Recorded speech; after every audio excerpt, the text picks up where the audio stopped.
ಇಂದು ದಕ್ಷಿಣಾಯನದ ಮಾರ್ಗಶಿರ ಮಾಸದ ಅಮಾವಾಸ್ಯೆಯ ದಿನವಾಗಿದ್ದು ಇದನ್ನು ಎಳ್ಳು ಅಮಾವಾಸ್ಯೆ, ಮೌನಿ ಅಮಾವಾಸ್ಯೆ ಎಂದು ಕರೆಯಲಾಗುತ್ತದೆ.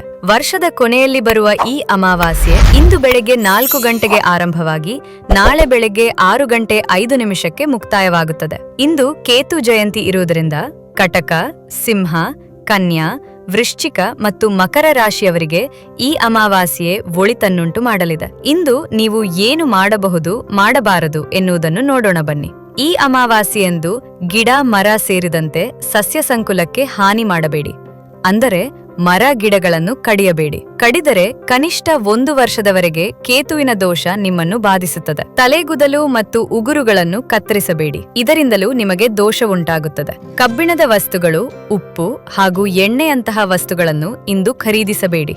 ಯಾವುದೇ ಕಾರಣಕ್ಕೂ ತಡವಾಗಿ ಮಲಗಬೇಡಿ. ಇಂದು ರಾತ್ರಿ ವೇಳೆಯಲ್ಲಿ ನಕಾರಾತ್ಮಕ ಶಕ್ತಿಗಳು ಪ್ರಬಲವಾಗಿರುತ್ತವೆ. ಆದ್ದರಿಂದ ನಿರ್ಜನ ಪ್ರದೇಶ, ಸ್ಮಶಾನ, ಕಾಡುದಾರಿಗಳಲ್ಲಿ ಸಂಚರಿಸಬೇಡಿ. ಮನೆಯಲ್ಲಿಯೂ ರಾತ್ರಿ ಸಮಯದಲ್ಲಿ ಒಬ್ಬರೇ ಎದ್ದು ಓಡಾಡಬೇಡಿ.